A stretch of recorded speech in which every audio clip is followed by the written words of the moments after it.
the early 1800s. A team of men on the roof of a church in Venice break 4 enormous bronze horses off the front of a basilica where they had stood for 500 years. Another team of men in a long line of ox carts carry 3,000 stolen crates holding 12 centuries of the most secret records on Earth up over the Alps on their way to France. And at a palace in Paris, a man gazes at a private collection of 3 dozen Murillos, the private collection of a conqueror. We remember him for his battles and triumphs. But the most thorough conquest Napoleon Bonaparte ever ran wasn't fought with weapons. It was handled with inventory lists. Because Napoleon didn't just want Europe's land. He wanted its treasures, its memories. He wanted its gods, its masterpieces, its records, its relics. All of it carried back to Paris so that the world would have to come to him to see its own history. Tonight, we walk through the things one man carried off from an entire continent, the famous and the forgotten, and at the end, the ones that are still missing. Welcome, Midnight Magnates. This is Mr. Calder. As the world goes quiet, we step into the shadows to uncover the stories that built our world. If you enjoy listening or falling asleep to the hidden history of power, fortunes made, and the human nature behind the price of greatness, then this is the place for you. If you have enjoyed my work, please consider following and sharing your favorite episode with a friend. It tells the algorithm to show this channel to more people like you. It really does help. Now, let's get comfortable. Turn down the lights. Turn off your notifications. And let's begin. It is 2 o'clock in the morning, the 6th of July, 1809. Rome is asleep. In the gardens of the Quirinal Palace, the Pope's own residence, a French general named Etienne Radet is doing something that, a generation earlier, would have been unthinkable. He is putting ladders against the walls. His men go up and over in the dark. There's a brief, ugly scuffle with the Swiss Guard, the old hereditary protectors of the papacy. And then they are inside. They find an old man, Pope Pius VII. They tell him to get dressed, and they take him out of Rome, north, to a kind of comfortable captivity that will last on and off for nearly 5 years. Why? Because the Pope had done the one thing Napoleon could not tolerate. He had written Napoleon's name into a document of excommunication. So Napoleon did what Napoleon did. He took the man. But here is the part that almost no one remembers. In that very same stretch of years, in another part of Rome, a second operation was underway. Quieter. No ladders, no scuffle. Just clerks and crates and an emperor's order. Because Napoleon hadn't only decided to take the Pope, he had decided to take the Pope's memory. Every letter, every treaty, every confession, every secret the Church had filed away for 1,200 years. The whole Vatican archive, packed into boxes and sent over the mountains to Paris. Take the man and take the records, the body and the mind, in the same campaign, in the same breath, and orchestrating the gathering of the spoils. Not the Pope, but the treasures, the paintings, the bronzes, the statues. From one end of Europe to the other was a single, fascinating figure we'll keep meeting tonight. A former diplomat, an artist, the first true director of the Louvre, a man named Vivant Denon, whose entire job for more than a decade was to decide what France would take and what it would leave behind. He left behind very little. If these stories speak to you, if you find comfort in the lessons found in the quiet corners of history, tap the follow button to join our circle of dreamers and let the next story find you when you need it most. Let's begin in Venice in the year 1797. And let's begin with a question of ownership, because this entire story, all of it, is really a question of who gets to own the past. For 500 years, 4 bronze horses had stood above the central doorway of St. Mark's Basilica in Venice. If you've been, you've seen them, or rather, you've seen the copies. Magnificent things, larger than life, gilded, frozen mid-stride, looking out over the most famous square in the city. To Venetians, they weren't just decoration. They were the soul of the Republic made visible. Proud, untouchable, eternal. And in 1797, a young French general arrived to explain to Venice that nothing is untouchable. The Republic of Venice had survived for 1,000 years. 1,000 years. It had outlasted empires, and it fell to Napoleon Bonaparte in a matter of weeks, without really much of a fight at all. The old merchant aristocracy, the men who had run the richest trading city in the history of the world, simply folded. And as part of the price of folding, Napoleon's men went up onto the front of St. Mark's with their ropes and their pulleys, and they took the horses down. You can imagine it.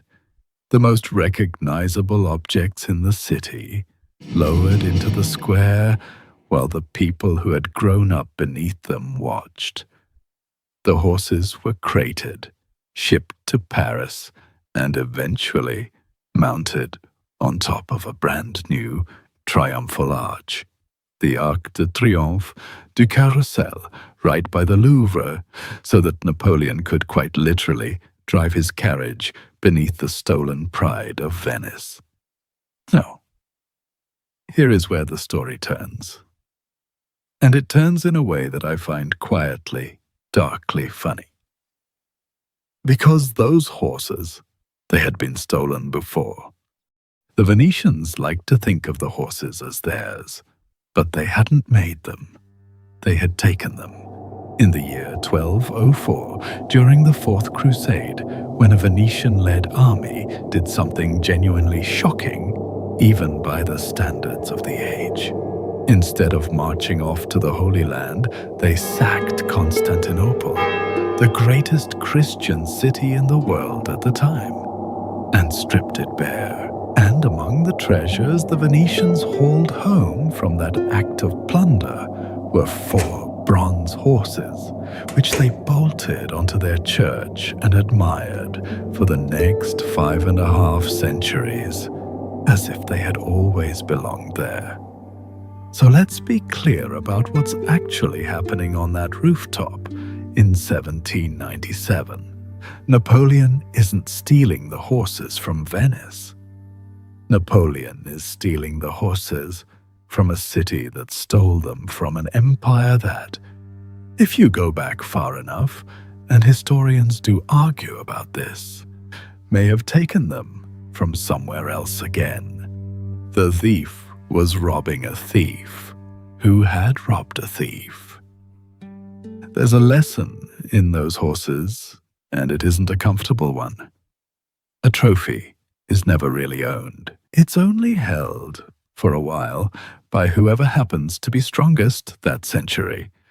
Venice held them for 500 years, and came to believe that was the same as owning them. It is not. A city of merchants, of all people, should have known the difference between holding an asset and owning it. But that's the thing about possession. Hold something long enough, and you forget it was ever anyone else's. And here's the proof. In 1815, after Napoleon fell, the horses were taken down again, this time off the Arch in Paris, and shipped back to Venice, lowered into place by an Austrian officer, because by then Austria controlled Venice. Another owner, another flag. The horses didn't care. They've outlived every single person who ever called them his.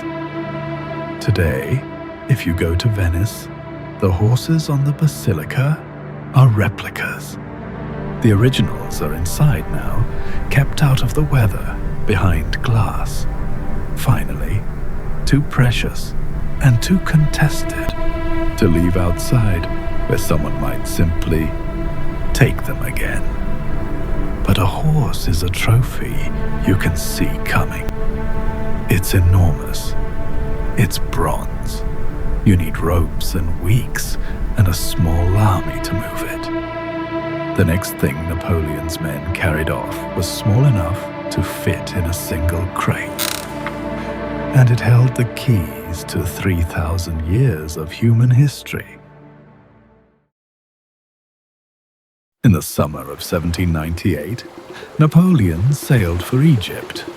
And he did something that no conqueror in living memory had thought to do. He brought scholars. Alongside the soldiers, the artillery, the cavalry, the infantry, he packed his ships with something like 160 civilian experts, mathematicians, astronomers, engineers, chemists, artists, linguists. He called them the savants. The idea was breathtaking in its ambition, and also, if you think about it, in its arrogance. France would not merely conquer Egypt. France would understand Egypt, measure it, draw it, catalogue it, own it, not just on the map, but on the page. And then, in July of 1799, a French officer doing fortification work near a town called Rosetta pulled a broken slab of black stone out of a wall. His name was Pierre-François Bouchard, and what he was holding, though he couldn't have fully known it yet, was the single most valuable object of the entire Egyptian campaign, a slab of stone covered in writing, the same decree carved 3 times in 3 different scripts: Ancient Greek, which scholars could read, and 2 forms of Egyptian writing, which no one on earth could read anymore. The language of the pharaohs had been silent for over 1,000 years, but now there was a key. The Greek on the bottom was the answer sheet. Match it against the hieroglyphs above, and you could, in theory, crack a code that had been sealed since the time of the Caesars. You could make a dead civilization speak again. A soldier with a shovel had just found the door to 3,000 years of history, and nobody fired a shot for it. Not yet. Because here's what was happening above the heads of the savants while they fussed over their stone. The campaign was falling apart. Napoleon himself had already slipped away back to France to seize bigger prizes. The army he left behind in Egypt was trapped, cut off by the British Navy, ground down, going nowhere. And this is where the men in charge faced a genuine, miserable dilemma. The kind of decision where both choices are defensible and both choices cost you something you can't get back. They could keep fighting for Egypt, hold the territory, hold the prizes, and very likely lose the army. Or they could cut their losses, negotiate a surrender, save the men, and hand the British everything the savants had spent 3 years gathering. 2 roads, both rational. There was no clever third option. And I'd ask you to sit with that for a moment, because it's the kind of choice that doesn't appear in the heroic version of history, the version with the flags and the trumpets. Real power is mostly made of decisions like this one, ugly ones, where the only question is which thing you can least afford to lose. They chose the men. In 1801, the French in Egypt surrendered to the British. And the terms of that surrender, the Treaty of Alexandria, contained a clause about the antiquities, the collected treasures of the expedition, including the stone. The savants were furious. There are accounts of them threatening to burn their own findings, to throw everything into the sea rather than hand it over. One of them reportedly told a British officer that they would be remembered for this theft for centuries. But fury is not leverage. The British held the ships and the guns, and so the Rosetta Stone, found by the French, dug from French-held ground, the crown jewel of Napoleon's grand intellectual conquest, was loaded onto a British vessel and carried off to London. The looters had been looted, at gunpoint, by better-armed looters. The stone arrived in England in 1802, and it has sat in the British Museum, more or less continuously, ever since. It is, to this day, one of the most visited objects in that entire collection. Crowds press around it, and every so often, Egypt asks for it back, and the question of who that stone really belongs to gets argued all over again, which, if you've been listening, should sound awfully familiar. But let me give Napoleon's savants their due, because history did something strange and almost poetic here. The British got the stone, but it was a Frenchman, a brilliant, obsessive scholar named Jean-François Champollion, who finally cracked it, who matched the scripts and made the hieroglyphs speak again, announcing his breakthrough in 1822. So France lost the object and won the meaning. Britain kept the stone, and Egypt, the country that actually carved it, got neither for a very long time. Whoever held that slab held the door to 3,000 years, and not one of the 3 parties fighting over it was the one who had made it. Before we go further, and we're about to step into the biggest theft of them all, let me mention one thing, quietly, for those of you who want these stories to follow you into sleep on their own. We keep these episodes as a podcast on Spotify. It's called Sleepy Case Files, and the link is down in the description. Or, if you'd rather build your own, Spotify has a feature for this now. Open the app, tap Create, choose Prompted Playlist, and just ask for it in your own words. Say, Sleepy Case Files podcast episodes, or follow a thread that interests you, Vatican Dark History, say, or CIA Dark History for Sleep. Set it running, and let us do the talking while you drift off. Now, come with me to Rome, because if the British could rob Napoleon, you can only imagine what Napoleon did to the people who couldn't fight back. Beneath Vatican City, there is a corridor of shelves that, if you laid them end to end, would run for 53 miles. 53 miles. You could walk from the Vatican nearly to the outskirts of Naples and never run out of documents. This is the Vatican Apostolic Archive, and I want to clear something up before we go any further, because the name has launched 1,000 conspiracy theories. For centuries, it was called, in Latin, the Archivum Secretum, the secret archive.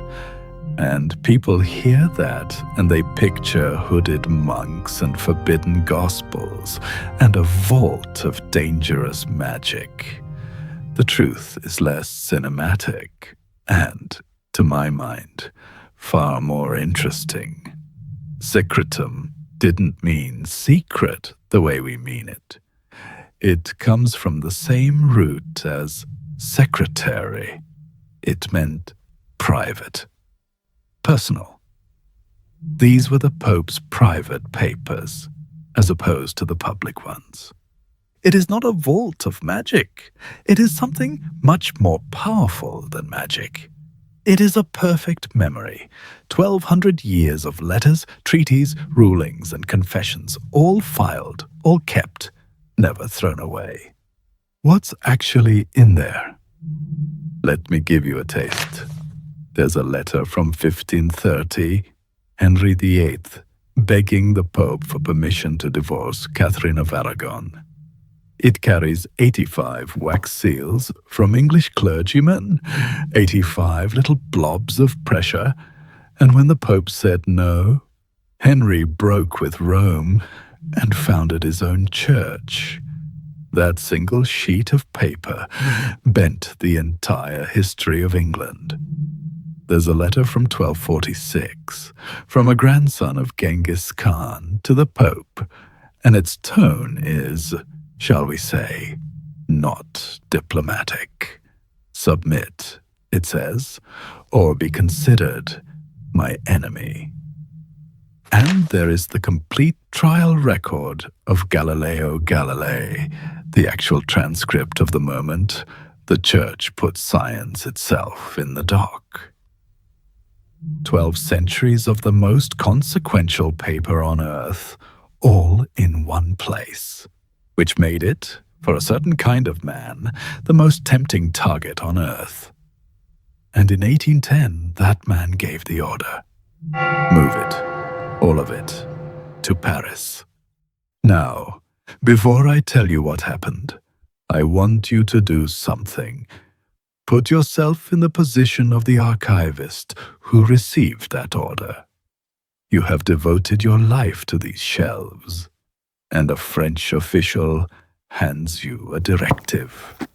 Crate up 12 centuries of the Church's memory and send it over the mountains. What do? Do you comply? Do you stall and lose papers by accident? Do you hide the most dangerous files and hope no one counts? Sit with that for a moment, because the men who actually faced that choice mostly complied. There was an emperor's army outside, and you do not argue with an emperor's army. So it began. The greatest act of bureaucratic plunder in history, carried out not by looters, but by clerks. The first convoy alone was 3,239 crates. 3,239, and that was just the start. More convoys followed, including the records of the Inquisition itself. By one careful estimate, the whole mass of paper weighed nearly 2 million pounds.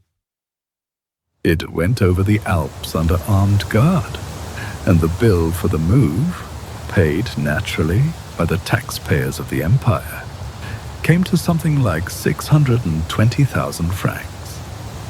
Think about the sheer logic of that for a moment, because this is the part I find genuinely chilling. Napoleon did not want the Church's gold. He wanted its files. He understood something that most conquerors never grasp, that the man who holds the records holds the story. Control the archive, and you control what the past is allowed to say. And those of you who've sat with us before, through the story of the Vatican's own 5th-century spy service, the entity, or the quiet, compounding land empire the Church built across 1,000 years. You already know this institution's deepest instinct. It does not panic. It does not fight on the Emperor's terms. It outlasts. Remember that. We'll need it before the chapter is done. But Napoleon didn't just want to store the Church's memory in Paris. He wanted to use it. And here, the story takes a turn that I think is the sharpest of the entire night. Among all those files were the trial records of Galileo, and someone in Napoleon's administration, a man named Charles Barbier, looked at those records and had an idea. Why not publish them? Print the whole sordid transcript of the Church, putting an astronomer on trial for saying the Earth moves. Translate it into French. Put it in front of all of Europe.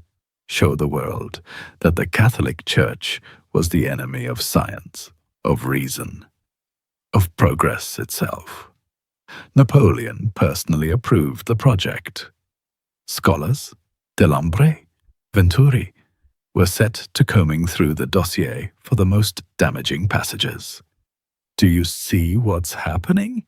The Church's own records turned into a weapon against the Church.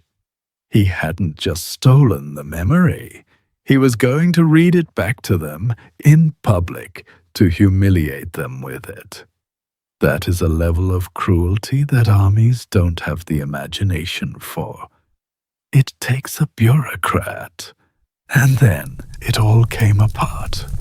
Because in 1814, Napoleon fell.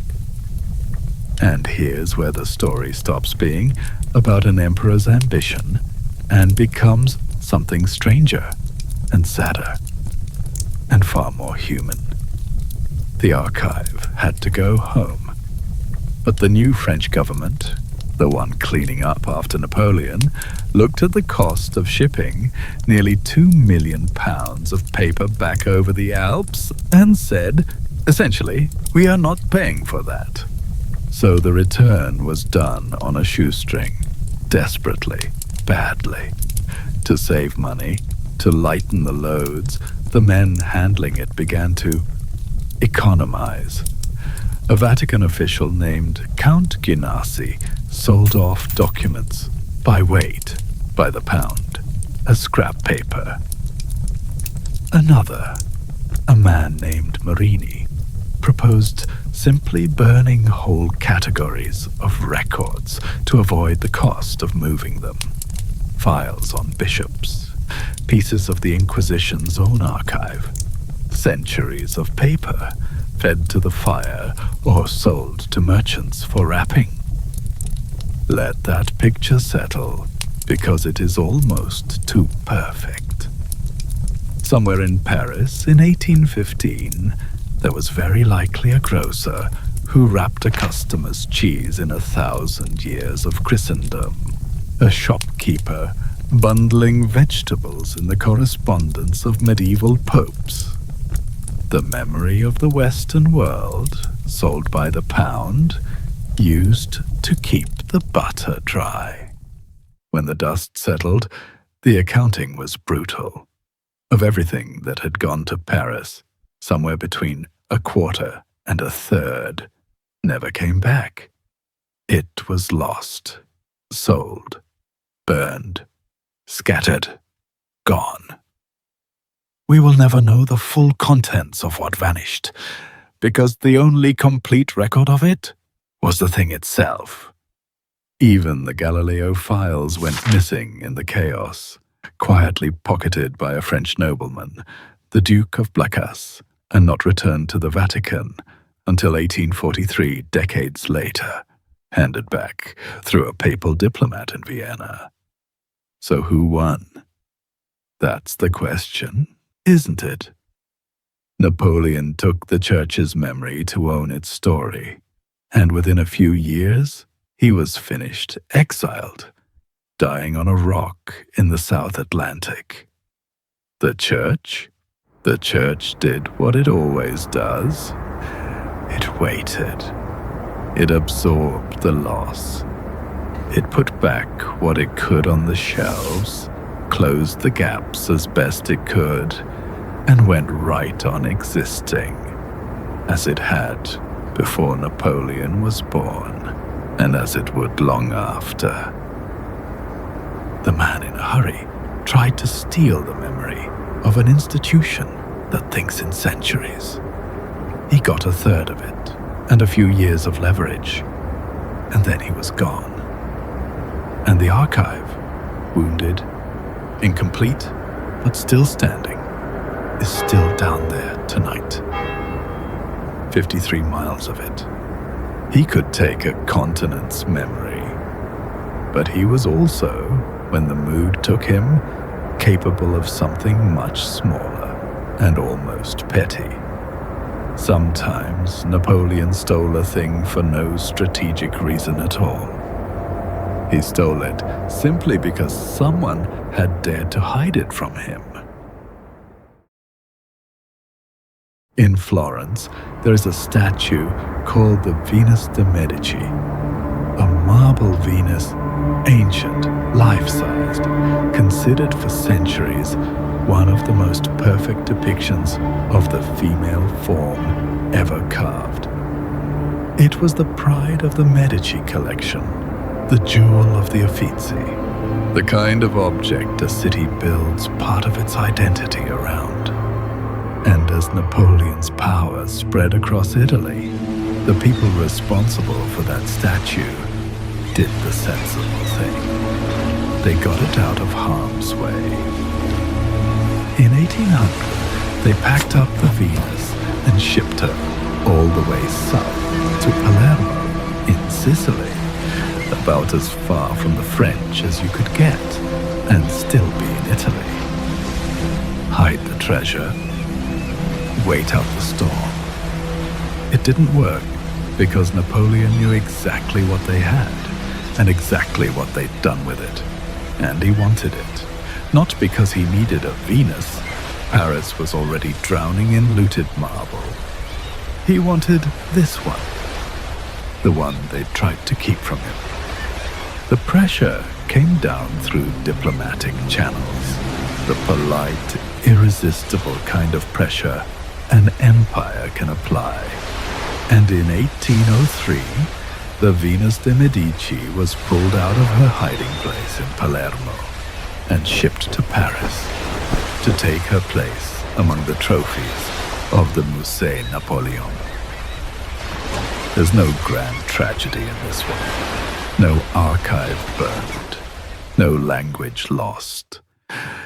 And that's exactly why I wanted to include it, because it shows you something about the psychology of the man, stripped of all strategy. He didn't take the Venus because she was useful. He took her because taking her proved something. This is the oldest dynamic in the study of power, and you've seen it in boardrooms and family dinners and divorce courts your whole life. The thing itself doesn't matter. What matters is the demonstration. They hid their most beautiful object from him, and so he reached across a continent and took it, not for need, but for proof.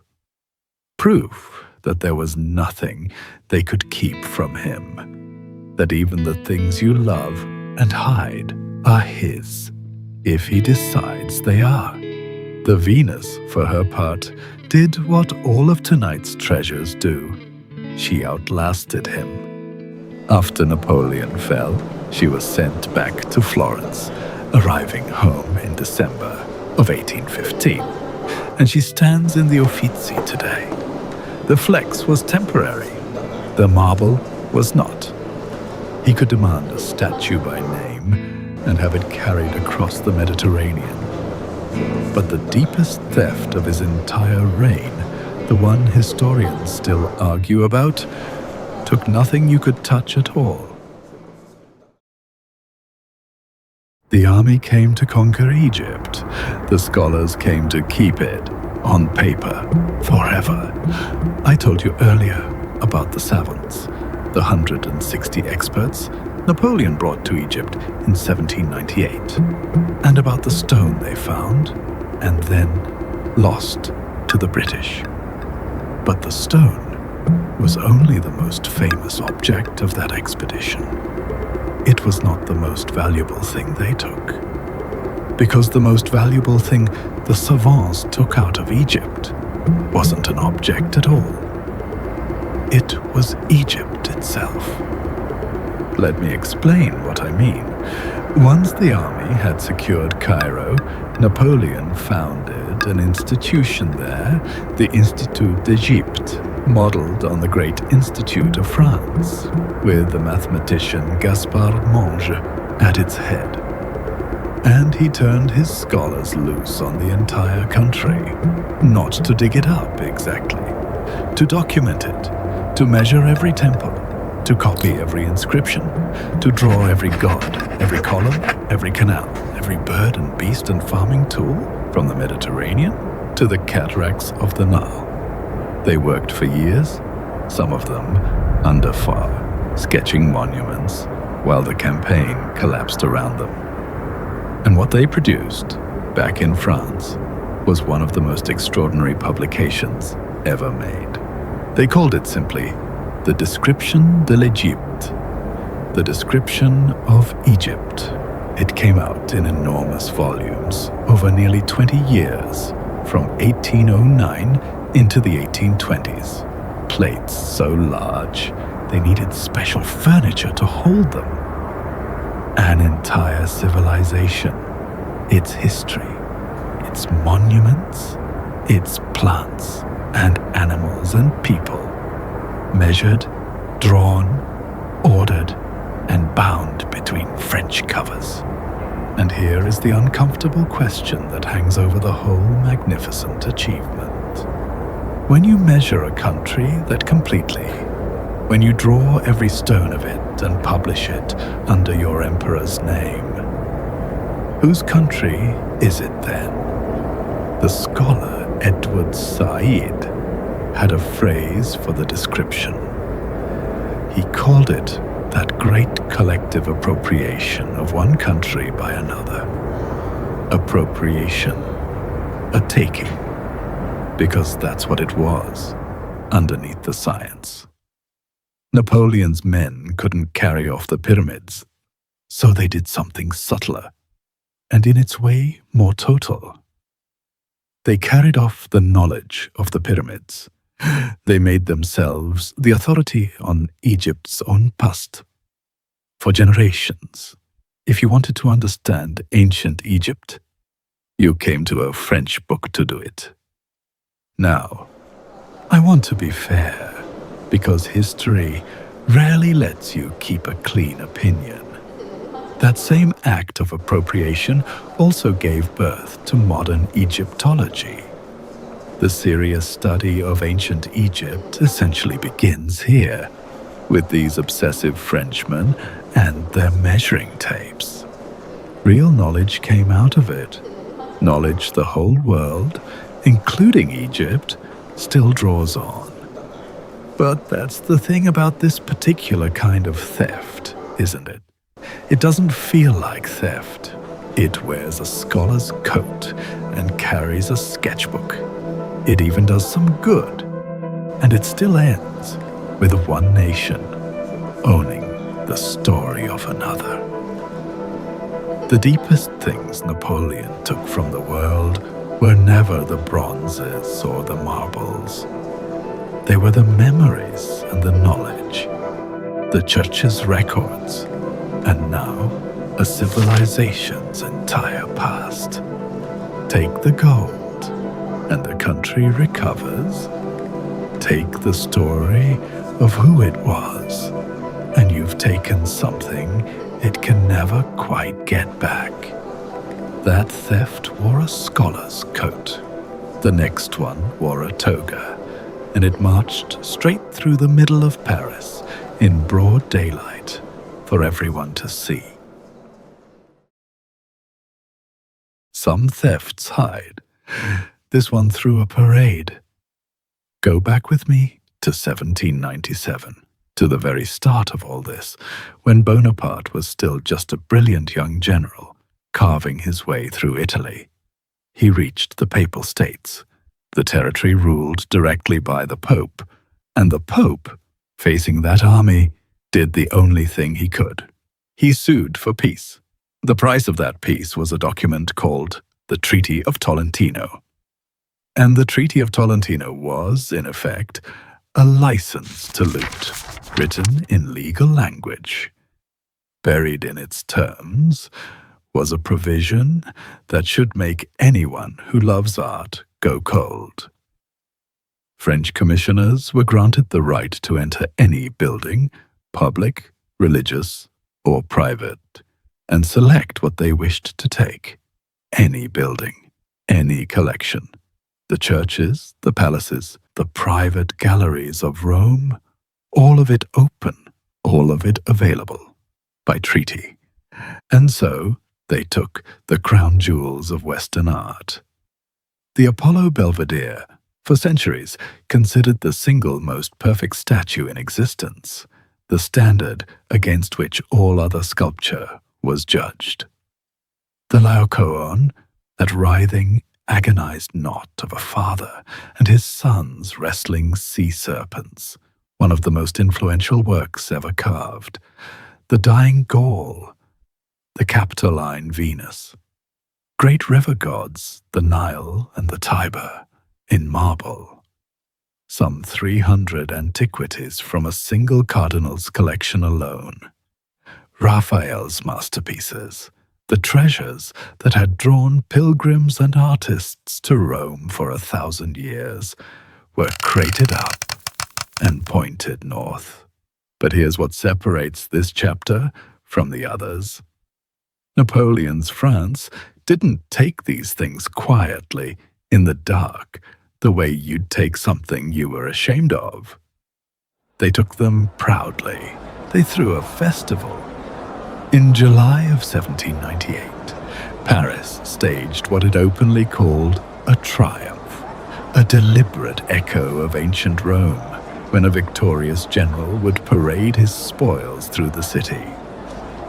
The looted masterpieces of Italy were loaded onto carts and rolled through the streets of Paris in a grand procession. There was a military band. There were banners declaring that these monuments of genius had at last found their home in the land of liberty.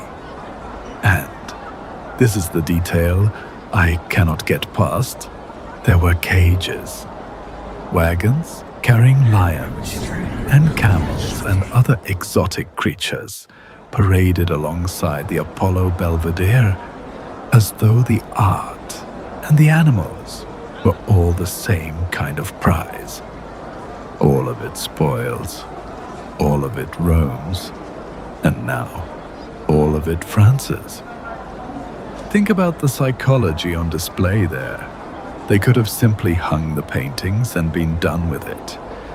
Instead, they made a spectacle of the taking, because the point was never just to own the Apollo Belvedere. The point was for the world to see France owning it, to understand that Paris was the new Rome, that the center of civilization had picked itself up and moved by force to the banks of the Seine. The art was the evidence, the parade was the argument, and the building all this treasure flowed into was an old royal palace that had recently been turned into a public museum. You know it, the Louvre, except for a while it didn't go by that name. in 1802, it was renamed, what else? The Musée Napoleon, the Museum of Napoleon. The greatest collection of art ever assembled in one place, and it bore his name like a brand stamped on a hide. And the man curating it all, deciding what hung where, traveling with the armies to mark which masterpiece would make the journey next, was our friend Vivant Denon. Remember him from the cold open? This was his life's work. He wasn't a soldier. He was a connoisseur. And that, in a way, is what makes him the most quietly chilling figure in this whole story. The looting of a continent run not by a brute, but by a man with exquisite taste. Most of these Roman treasures, the Apollo, the Laocoon, eventually went home after Napoleon fell, and we'll get to how that happened. But hold on to that image of the parade, the lions and the marble gods rolling through Paris together, because it tells you exactly how Napoleon's France understood what it was doing. Not as a crime to be hidden, as a triumph to be celebrated. Some loot stayed by being paraded and then, grudgingly, returned. But some loot stayed by simply never leaving. By being built so deeply into the new owner's house that pulling it out might bring the ceiling down. For that, we leave Italy and we go north to the chapel of a man Napoleon claimed to worship.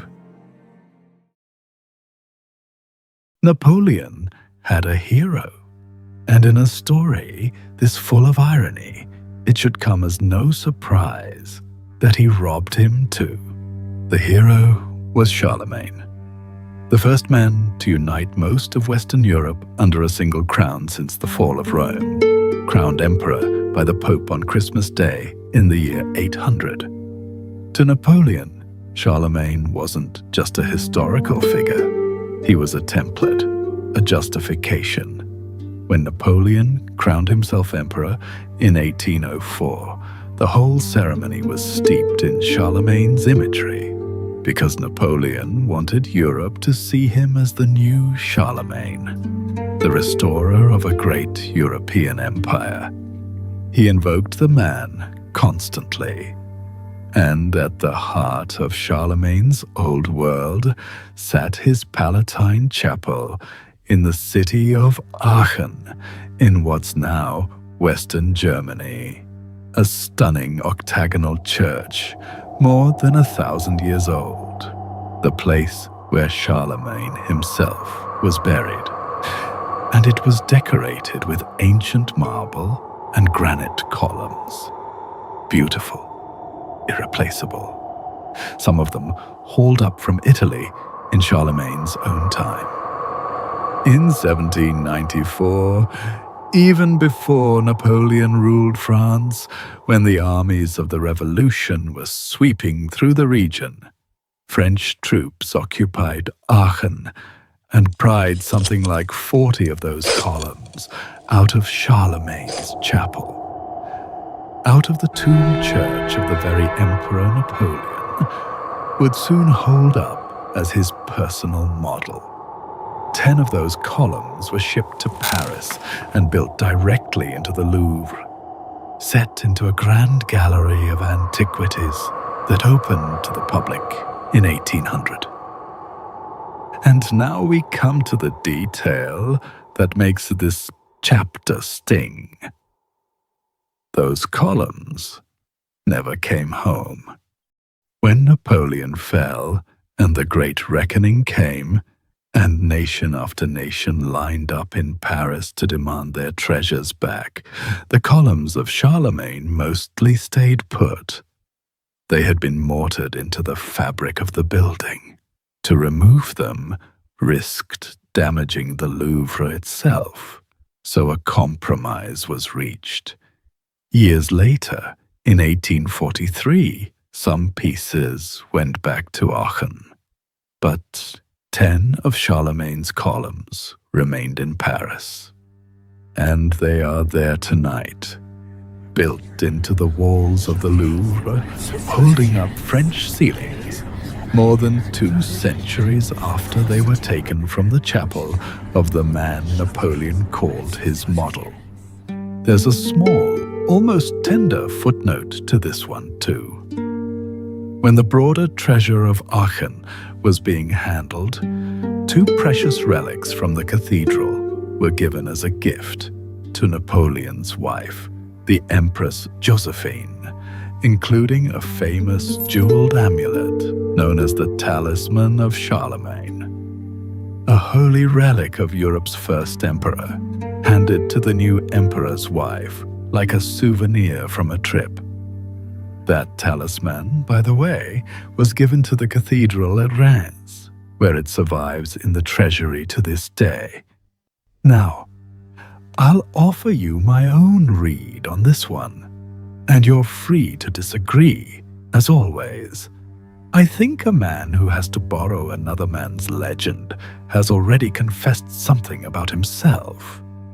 Napoleon could have built his legitimacy on what he did, and God knows he did enough to fill 10 ordinary lives.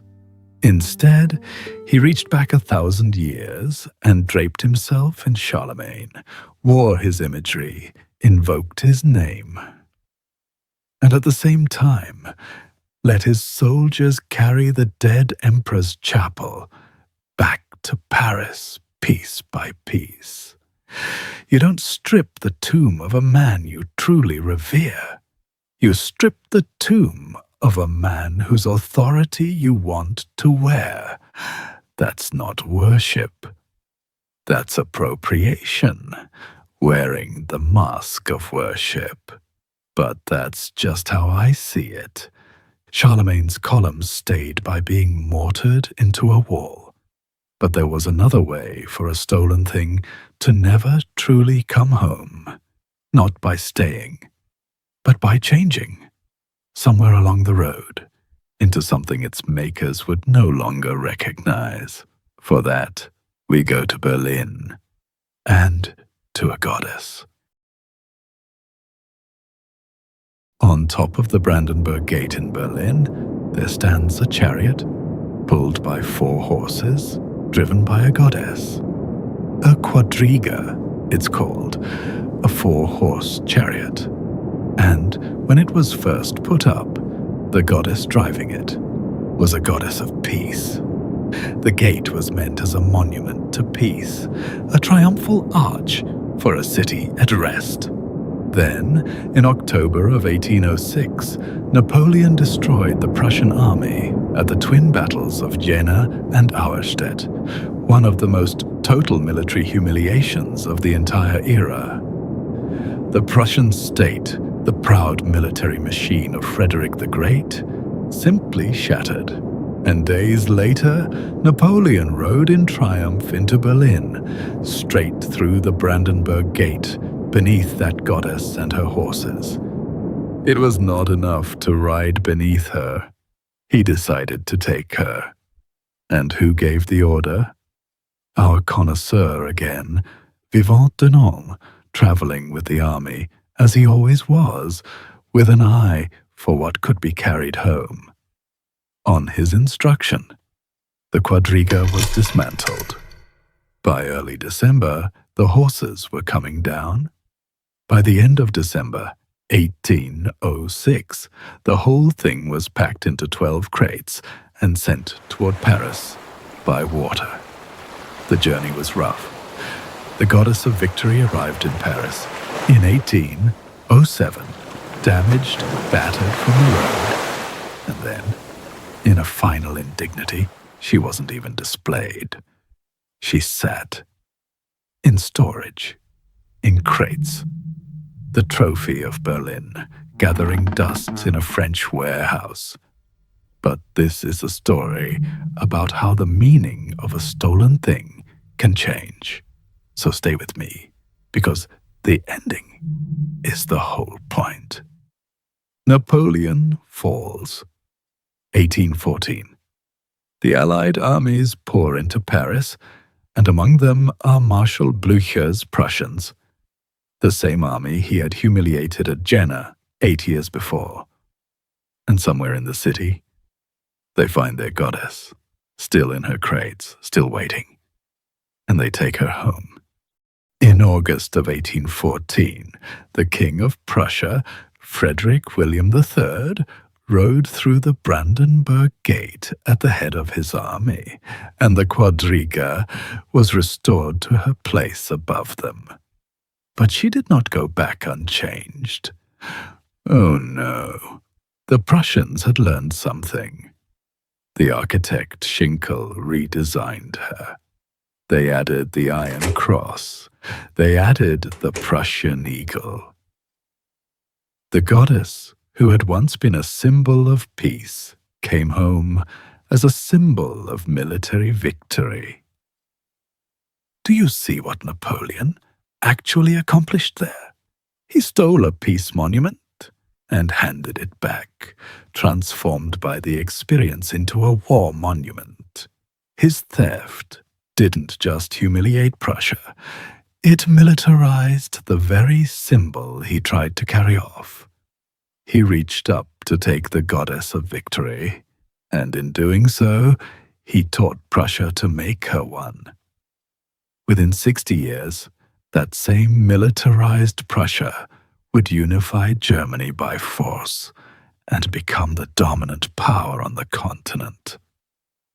That, I think, is the quiet danger in humiliating a proud enemy and taking his sacred things. He didn't break Prussia, he taught it. He handed it a grievance it could build an entire future around. The goddess on the Brandenburg Gate spent 8 years in French crates and came home harder than she left. Some of what Napoleon took came home changed. Some came home whole. But one of the greatest treasures he took never came home at all, because to move it the first time, they had done something almost unforgivable. They had cut it in half. In the city of Venice, on the island of San Giorgio Maggiore, there is a monastery with a great dining hall. And for more than 200 years, one entire wall of that hall was a single painting. The Wedding Feast at Cana by Paolo Veronese. It is enormous, nearly 23 feet tall and 32 feet wide, over 100 figures. A riot of color and music and silk and marble, depicting the moment Christ turns water into wine, set as the most lavish Venetian banquet you could possibly imagine. The monks ate their simple meals beneath it every single day. It was painted for that room. It was made to live in that room. In 1797, that same campaign, those same horses, that same year, the French came for it, and here they faced a genuine problem, a practical one. How do you steal a wall? The painting was far too large to simply carry out, so they made a decision that, to anyone who loves art, is almost physically painful to describe. They cut it down. They took the largest painting in Venice off its frame and sliced it, rolled the pieces, so it could be hauled over the Alps to Paris. Then, once it arrived, they stitched it back together and hung it in the Louvre, scars and all. Now you could argue, and the French did argue, that they saved it, displayed it, gave it pride of place. And it's true that it became one of the most celebrated paintings in the Musée Napoleon. But let's be honest about what happened. A masterpiece made for a specific room in Venice was cut from its bones and carried off, and the wound was permanent. And here's the part that matters most for our story. When Napoleon fell and the treasures of Europe were being clawed back, Venice, or rather Austria, which by then controlled Venice, asked for the Veronese back. It was theirs. It had been stolen. The case was clear. And the answer was no. The official reason given was that the painting was now too large, too fragile, too damaged by its first journey to survive a second one. Moving it again, the French insisted, might destroy it. So a compromise was struck. France would keep the Veronese, and in exchange would send Venice a different, lesser painting, a work by the French artist Charles Lebrun as a substitute. A swap, the masterpiece for a stand-in. And that is why, to this very day, if you walk into the Louvre and stand before the Mona Lisa, that small, famous portrait with the crowd 10 deep in front of it, and you turn around, the gigantic wall behind you, the one almost nobody photographs, is Veronese's wedding feast at Cana. Still there? Still in Paris. More than 2 centuries later. I want you to notice the mechanism of that theft, because it's different from all the others. And in some ways, it's the most insidious. The horses were taken by force. The archive was taken by an emperor's decree. But the Veronese was kept by paperwork, by an argument. It's too fragile to move. It's the bureaucratic version of theft, and it turns out to be the most durable kind of all. A soldier can be driven out, a treaty can be reversed, but we can't safely return it, is an argument that never expires. Make something fragile enough, or claim it is, and you can hold it forever, with a clear conscience and a curator's smile. That's the painting I'd send home, by the way. You remember? I told you at the start I'd go first, the Veronese. Because of all the things in this story, it's the one whose theft is still happening, quietly. Every single day, it hangs on the wrong wall. France, the state, took the Veronese for its national museum. There's a cold kind of logic to that. A nation enriching its public collection. But not all of Napoleon's looting was for France. Some of his men looted for themselves. And no one did it more shamelessly or more profitably than a marshal in the south of Spain. His name was Jean de Dieu Soult, Marshal Soult, one of Napoleon's most senior commanders, and for years the effective French ruler of Andalusia in southern Spain during the long, brutal grind of the Peninsular War. Soult was, by the standards of Napoleon's marshals, an unusually cultured man. He had taste. He had an eye. He loved painting, and in particular, he loved the work of the great Sevillian master Bartolomé Esteban Murillo. And being the man with the army, in a region full of churches and convents stuffed with Spanish masterpieces, Soult was in a unique position to indulge that love. So he did, on a scale that is almost difficult to comprehend. From the churches and convents of Seville alone, Soult and his men stripped away more than 180 paintings, 32 Murillos, 28 works by Zurbaran, 25 by Alonso Cano, The greatest concentration of Spanish Golden Age painting in the world, pulled off the walls and absorbed into the private collection of one French general. His crown jewel was a Murillo, a great glowing immaculate conception, painted for a hospital chapel, that became known forever after as the Salt Madonna, because that's whose it was now. Not the chapel's, not Seville's, Salt's. Now here is where I want to pose you a question, and it's a harder one than it first appears. It's easy to call Salt a thief. He was. But I want you to sit inside his position for a moment, honestly. You are the most powerful man in the region. The art is right there. Everyone around you is taking something. There's a war on. Half these churches may burn anyway, and no one is watching you. The question isn't whether Salt was a thief.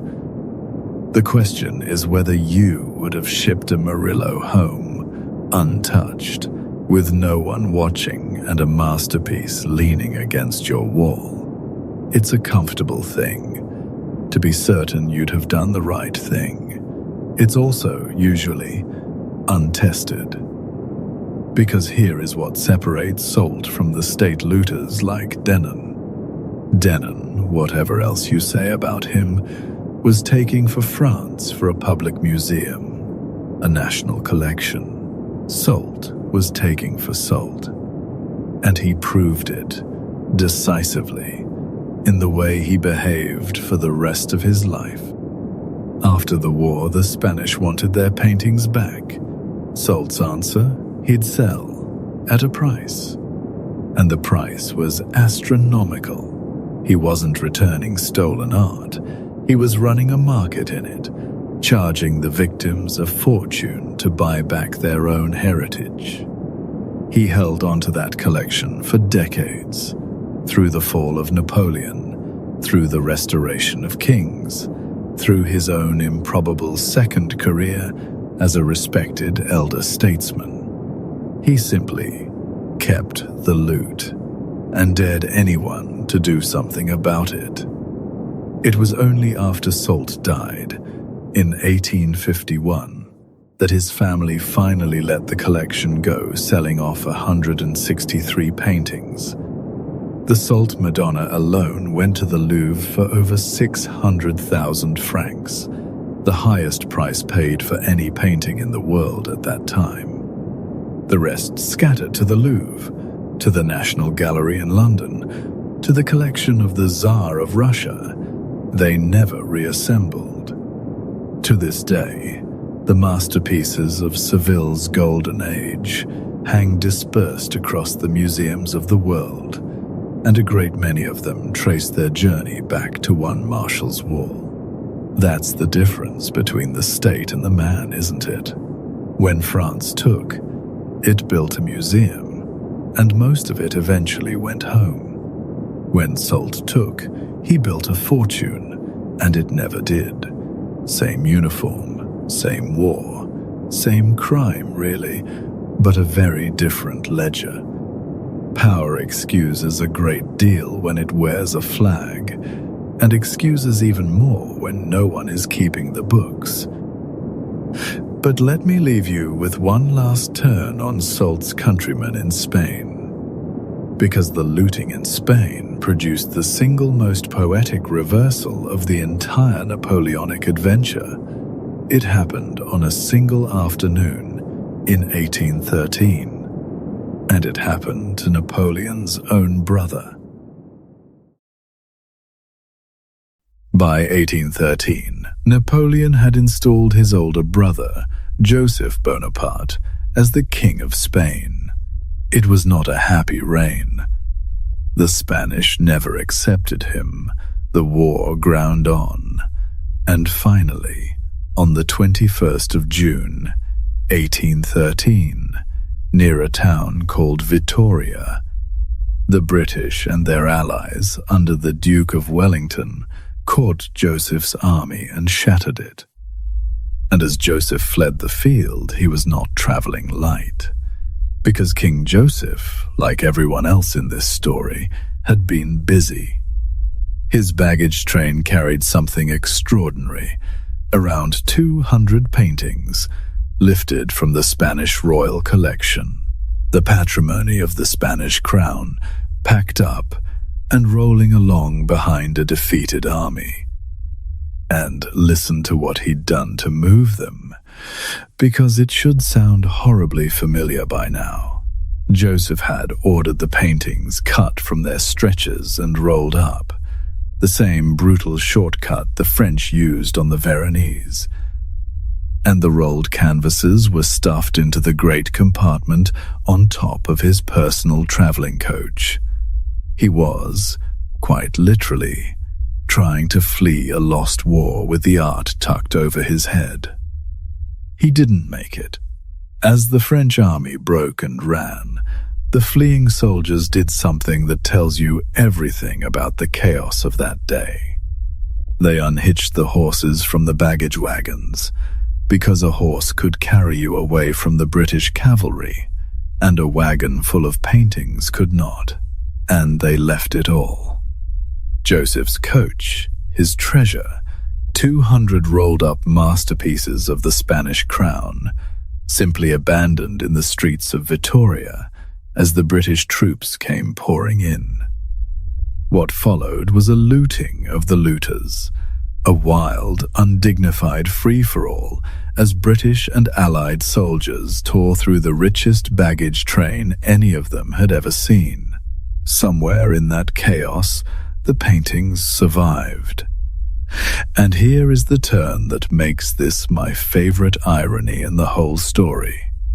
Those rescued paintings ended up in the hands of the Duke of Wellington.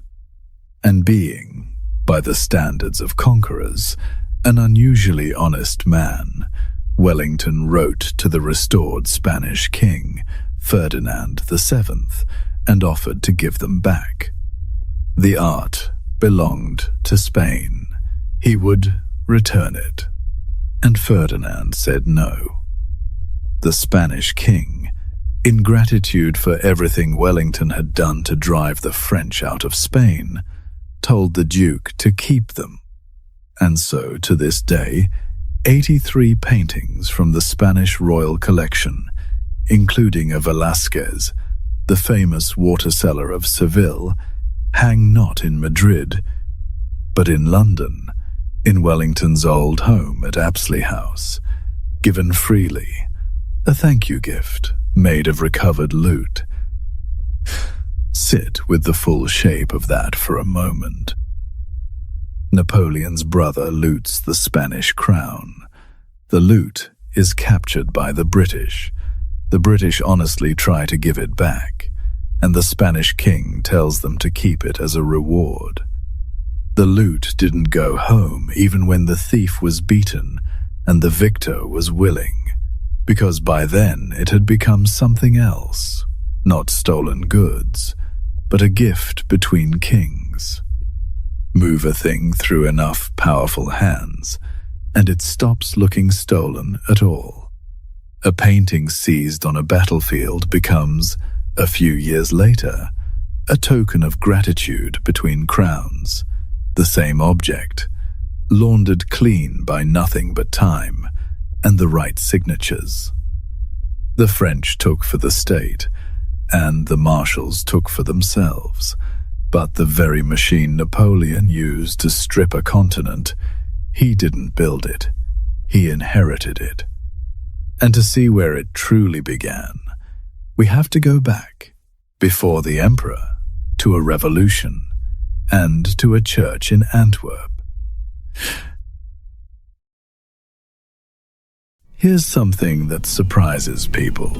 The systematic looting of Europe didn't start with Napoleon the Emperor.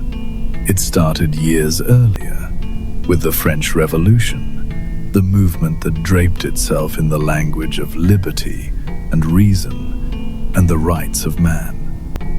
Go back to 1794. Napoleon is still a nobody, an obscure young artillery officer. But the armies of revolutionary France are already pouring across the borders into the Low Countries, modern Belgium, and they are already stripping the churches as they go. And the men in Paris were not shy about it. They wrote it down. They celebrated it.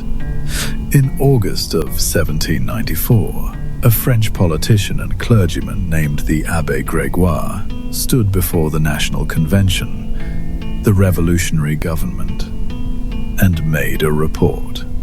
Now, officially, Grégoire was speaking against vandalism, against the destruction of art. But listen to how he described the treasures flowing in from the conquered Netherlands. He said, and I'm quoting him, "Crayer, Van Dyck, and Rubens are en route to Paris, and the whole Flemish school rises en masse to come and adorn our museums."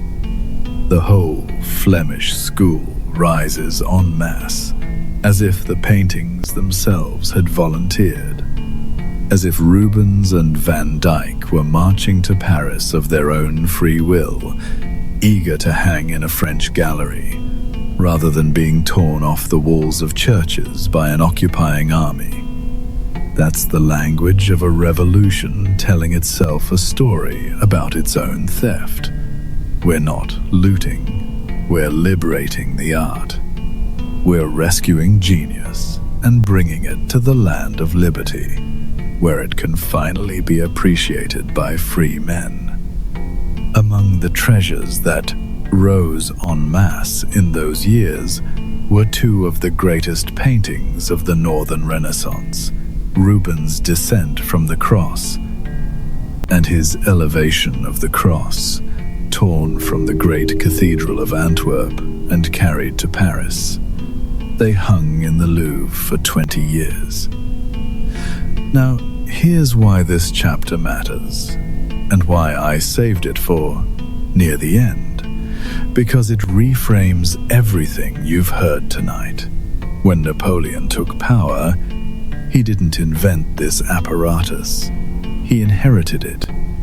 The legal mechanisms, the commissioners, the whole bureaucratic habit of treating a conquered nation's art as a natural resource to be harvested, all of that was already running before he ever wore a crown. What Napoleon did was scale it up. He took a revolutionary improvisation and turned it into a continental system, with a connoisseur like Denon to run it professionally. This is how it usually works with the truly great accumulations of power. One man gets the blame, and the statues, and the legend. But the machine he drove was almost always built by other hands, in another time, for another reason. And he was simply the one with the ambition and the armies to run it at full throttle. The Descent from the Cross went home to Antwerp in 1815, and it hangs in that cathedral today. But the system that took it didn't die with Napoleon. It just lost its most ambitious driver. And speaking of the things that did go home, let me tell you about the one painting that, for a brief moment, was the most famous picture on the face of the earth, long before a certain small portrait of a Florentine woman took that crown. Today, if I ask you to name the most famous painting in the world, you'll say the Mona Lisa. Of course you will. But for a long stretch of history, including the years we've been talking about tonight, the Mona Lisa was just one painting among many. The title of greatest painting in the world belonged, by something close to common agreement, to a different work entirely, Raphael's Transfiguration. It was Raphael's last painting, left not quite finished when he died, suddenly, at 37, in 1520. It was so revered that it was hung above his body as he lay in state. For nearly 3 centuries it stood in a church in Rome, and artists and pilgrims came from across Europe simply to stand before it. If you had asked any educated European in 1796 to name the supreme achievement of Western painting, a great many of them would have named this one. So when the Treaty of Tolentino handed Napoleon the right to strip Rome, you can guess what happened. The single most celebrated painting in the world was not going to be left on its wall. The Transfiguration was taken, and it became, in many ways, the crown jewel of the entire Musée Napoleon, the trophy at the very top of the pile. Think about the message in that. It's one thing to fill your museum with treasures. It's another thing entirely to reach into the heart of Rome and take the one object that the whole world had agreed was the best. That's not collecting. That's a statement about who you are. We don't just have great art now. We have the great art, the thing itself, the summit. This is the deepest logic of everything Napoleon did with a continent's treasures, made visible in a single frame. Power doesn't only want wealth. Power wants the consensus prize. The thing everyone already agrees is supreme, because owning it means owning the standard itself. Take the best painting in the world, and you don't just own a painting, you own the definition of best. For as long as it hangs on your wall, the center of the art world isn't Rome anymore. It's you. But the Transfiguration has a happier ending than most of the treasures we've discussed, because when Napoleon fell, this was exactly the kind of prize the world was determined to recover. And recover it they did. In 1815, Raphael's masterpiece went back to Rome, where it hangs today in the Vatican's own gallery. But before we count up what came home and what didn't, there are a few more thefts to account for, and these are the clever ones. The ones dressed up as something else. Because the smartest way to take a thing is to make it look like you didn't. Here's the most elegant trick in the entire story. If you steal something, you might one day have to give it back. But if you buy it, even if you buy it at gunpoint, even if the seller had no real choice, then legally it's yours forever. And Napoleon understood that better than anyone. Enter the Borghese family, one of the great noble houses of Rome, and the owners of one of the most spectacular collections of ancient sculpture on earth. The Borghese marbles were legendary, Roman antiquities, Greek masterpieces, the kind of collection that took centuries and a family fortune to assemble. Now, Napoleon had a connection here. His sister Pauline had married Prince Camillo Borghese. So the head of this great Roman family was Napoleon's own brother-in-law.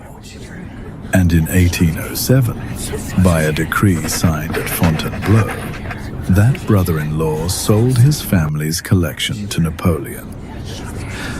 I put the word "sold" in the air with a great deal of doubt, because you should too. Camillo Borghese was in financial difficulty, yes. But he was also under enormous pressure, the kind of pressure only an emperor who happens to be your wife's brother can apply. And the scale of what changed hands was staggering. 344 antiquities, by one count, 154 statues, 160 busts, 170 bas-reliefs, columns, vases. Some accounts put the total closer to 700 pieces, among them the magnificent Borghese gladiator, a Hellenistic masterpiece that had been one of the most admired statues in the world for 2 centuries. All of it packed up and carted from Rome to Paris. Now, here's the part that makes this chapter matter.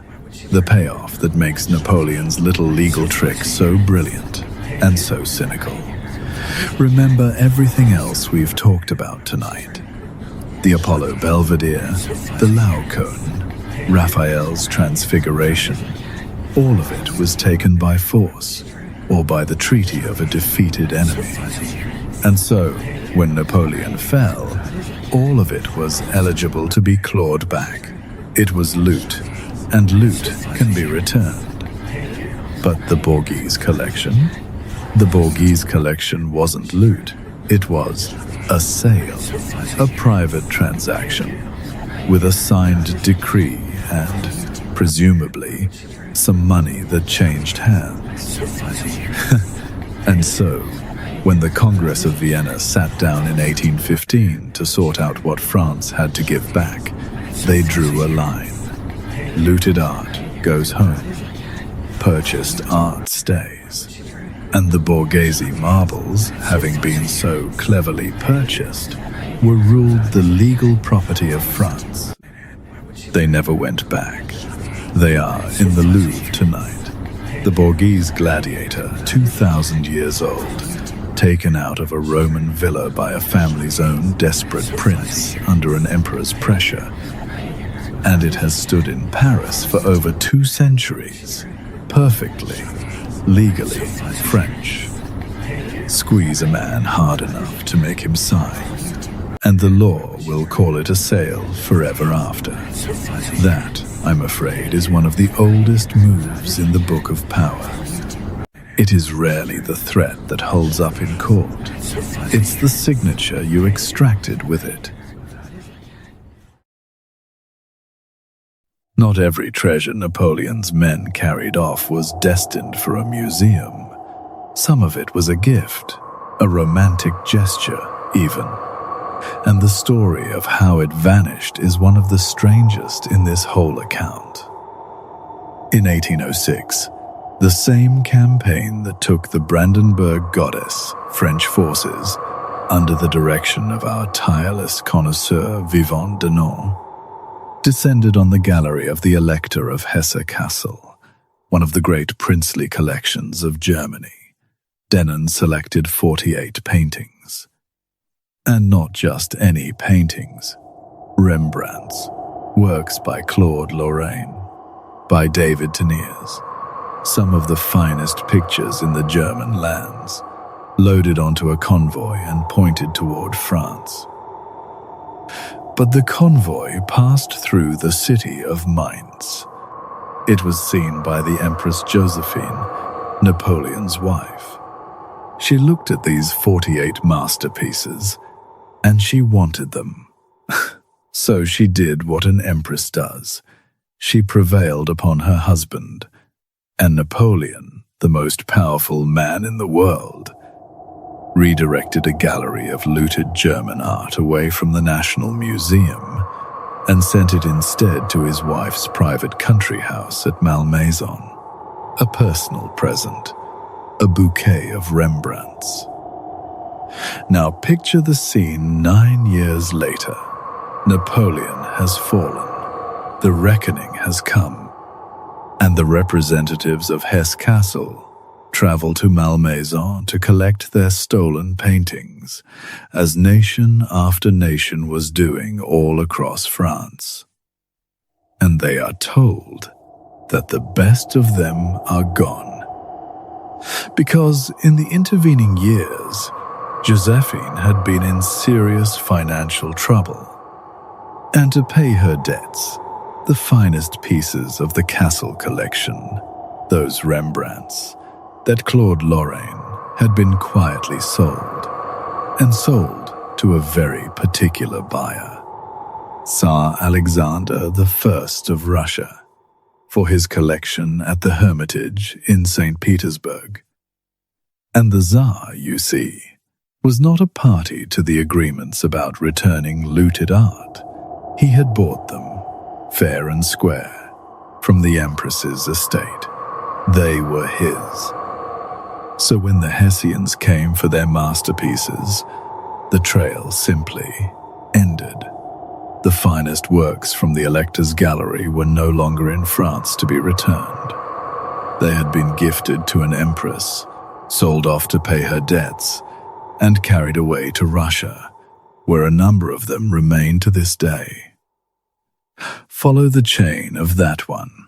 A German prince's gallery, taken by a French connoisseur, given to a French empress as a love token, sold by that empress to a Russian Tsar to cover her bills, and hung at last in St. Petersburg.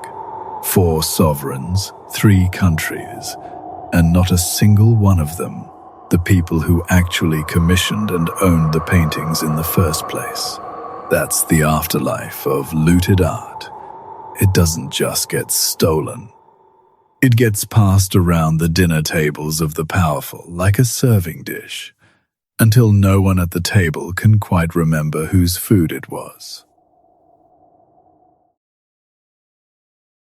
Let's go back, briefly, to the very beginning of all this, because there's a theft from 1795 that reveals the cold machinery underneath all the talk of liberty. When the armies of revolutionary France swept into the Netherlands, they came, as they always did, speaking the language of liberation. They were not conquerors, they insisted. They were freeing the Dutch people from their old rulers, and chief among those old rulers was the stadtholder, William V, the hereditary head of the Dutch state, who took one look at the approaching French and fled across the sea to England, leaving behind a magnificent collection of Dutch and Flemish masters. And here's where you see the machine think. The French, having declared the Netherlands liberated, made a careful announcement. Private property would be respected. They were not there to rob ordinary Dutch citizens. The art and goods of the Dutch people were safe, with one exception: the stadtholder, because the stadtholder was unpopular, because he had fled, because no one would rise to defend his property. And so a special carve-out was made. Everyone's private property is sacred, except his. His collection was declared the property of the French state, and the best of it, nearly 200 paintings, was shipped to Paris to hang in the Louvre. Do you see the precision of that? They didn't loot indiscriminately like a barbarian horde. That would have turned the population against them. They looted selectively. They found the one man no one would defend, the unpopular ruler, the absent prince, and they took only from him, while presenting themselves as the protectors of everyone else. It's the calculation of a careful predator, not a barbarian horde. You don't take from the whole herd. You take the animal that has already wandered away from it, the one no one will miss, and you call it justice. This particular story has a gentler ending than most. The Dutch were among the most determined of all the nations at recovering their art, and much of the stadtholder's collection did find its way home after 1815, forming, in time, the core of one of the great museums of the Netherlands. But some of it never left France. And the lesson in how it was taken, quietly, selectively, wrapped in the language of liberation, is the one I'd ask you to carry. The crudest power smashes everything. The most effective power is precise. It knows exactly whose painting it can take without anyone raising a hand. And now the cleverest disappearing act of all. Because here is a question almost nobody thinks to ask. When Napoleon and the Revolution hauled all this art back to France, where did it actually go? You'd assume the Louvre, and the greatest pieces did go there.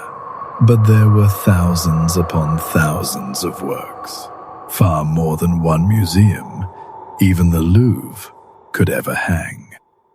So in 1801, Napoleon's Minister of the Interior, a capable man named Jean-Antoine Chaptal, issued a decree. And that decree did something with the overflow of plunder that turned out to be genuinely visionary and genuinely cynical at the same time. It scattered the loot across France. The Chaptal decree selected 15 cities: Lyon, Bordeaux, Strasbourg, Marseille, Rouen, Nantes, Dijon, Toulouse, Lille, Caen, Rennes, Nancy, and others, and sent each of them a share of the art. In total, some 846 paintings were distributed to found the first great public museums of provincial France.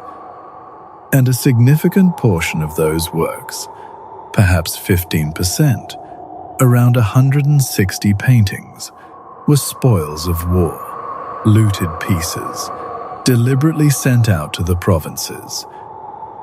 And why? Read the intention plainly. It was a demonstration of power.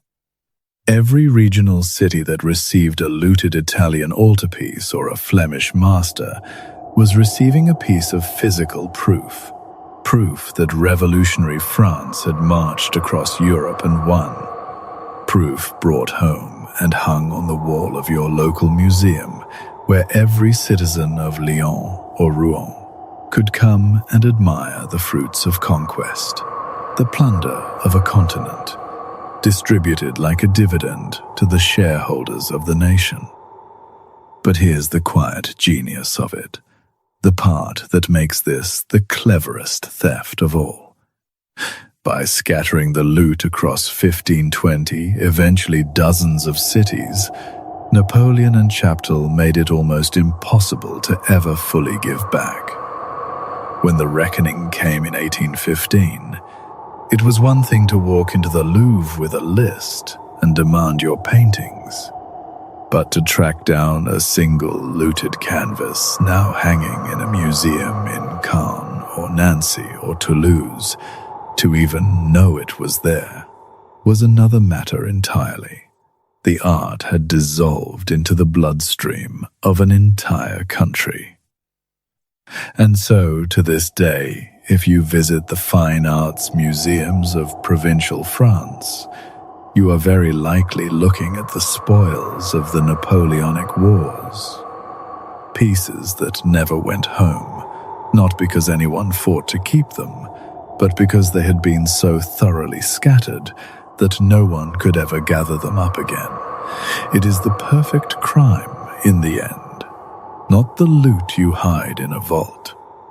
The loot you hide in plain sight, in 100 different rooms, in 100 different towns, until it simply becomes part of the furniture of a nation. You cannot return what no one can find. And that, the scattering, the dissolving, the quiet permanence of it, is exactly why the question we come to now is so hard to answer. When the man in a hurry finally ran out of time, what came home and what didn't? In 1815, after Waterloo, after the second and final fall of Napoleon, the world came to Paris with lists. It was an extraordinary scene when you think about it. For 20 years, the treasures of an entire continent had flowed into one city, and now, all at once, the flow reversed. Diplomats and curators and soldiers arrived from Rome, from Venice, from Berlin, from the Netherlands, from a dozen wounded nations. each carrying an inventory of what France had taken, each demanding it back. Leading the charge for Italy was a man perfectly suited to it, not a general, but a sculptor. Antonio Canova, the most celebrated artist in Europe, sent by the Pope himself to recover the treasures of Rome. Canova worked the diplomatic rooms, won an audience with the restored French king, Louis XVIII, and slowly, patiently, turned the tide of opinion toward return. And he had muscle behind him. The Duke of Wellington, the man who had just won Waterloo, threw his weight in, at one point flatly threatening to send armed soldiers into the Louvre to take down the paintings of the Netherlands by force if the French kept stalling. And stall they did. Because one man fought, to the very end, to keep every last piece. Our connoisseur, vivant de non. He had spent his life building the greatest museum the world had ever seen, and he was not going to watch it emptied without a struggle. He refused Prussian demands, claiming he had no authorization. He denied foreign officials access. He wrote letters of protest. He was, in his way, magnificent and shameless all at once, a curator defending stolen goods as if they were his children. They had to threaten to imprison him before he yielded. And in the end, the great undoing happened. By the accounting of the era, the Allied nations reclaimed something on the order of 5,200 works of art from Paris. The Apollo Belvedere went back to the Vatican, the Laocoon, Raphael's Transfiguration. The horses returned to Venice. The Brandenburg Goddess went home to Berlin, transformed, but home. Rubens went back to Antwerp. The map of European art, which Napoleon had tried so hard to redraw with Paris at its center, mostly snapped back into its old shape. Mostly. Because here is what stayed. Here is what never came home. A quarter to a third of the Vatican archive, burned, sold by the pound, scattered, gone forever. The memory of 12 centuries with holes torn in it that can never be repaired. Veronese's wedding feast at Cana, still hanging in the Louvre, too fragile to ever give back. The Borghese marbles, still in Paris, protected by the legal fiction of a sale. Charlemagne's columns, mortared into the Louvre's walls. The Rosetta Stone, in London. The finest of the Hesse-Kassel Rembrandts, in St. Petersburg. Salt-stolen Murillos, dispersed across the museums of 3 continents. And an unknowable quantity of looted canvases dissolved into the provincial museums of France, hiding in plain sight in 100 quiet towns. So, what did Napoleon actually do? Let me try to say it plainly, the way I see it after walking through all of this with you. He understood something most conquerors never do, that you can take a nation's land and its land will still be there when you're gone. You can take its gold and the gold will be spent and forgotten. But if you take its art, its records, its memory, its story, you take something far closer to the soul of the thing. And for 20 years, he tried to gather the soul of an entire continent into one city and put his name on the door. It didn't last. It couldn't. Because the things he took outlast every man who takes them. The horses have outlived a dozen owners. The marble Venus shrugged off an emperor. The archive endures with its wounds. Power that moves fast can seize almost anything.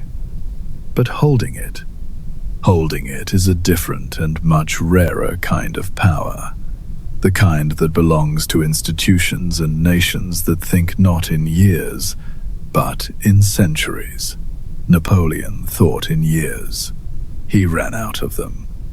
And yet, he never fully lost, because every treasure still sitting on the wrong wall tonight, in Paris, in London, in St. Petersburg, is a small, permanent piece of him.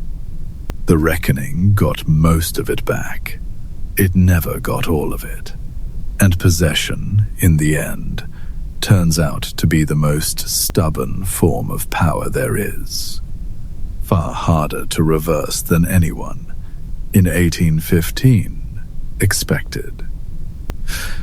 Now, if I had to choose, of everything we've walked through tonight, the one theft that reveals the man most completely, I think it's the archive, because it strips away the romance of the paintings and shows you the cold engine underneath, a man who grasped that whoever controls the records controls what the past is allowed to say. That's the truest portrait of him. Though I have a feeling a good many of you will argue for the painting they cut in half and never gave back. And honestly, you might be right. That's the one I'd send home. So tell me which one you'd reclaim. I read these, and the best argument might just change my mind. Since you made it this far, I'm glad you enjoyed the episode. If you would like to continue listening to episodes with similar themes, I linked them in the description below. You will also find a playlist of our most popular videos. Sleep now, midnight magnates, and wake up, as always, a little stronger and a little wiser. The story is done, but yours continues.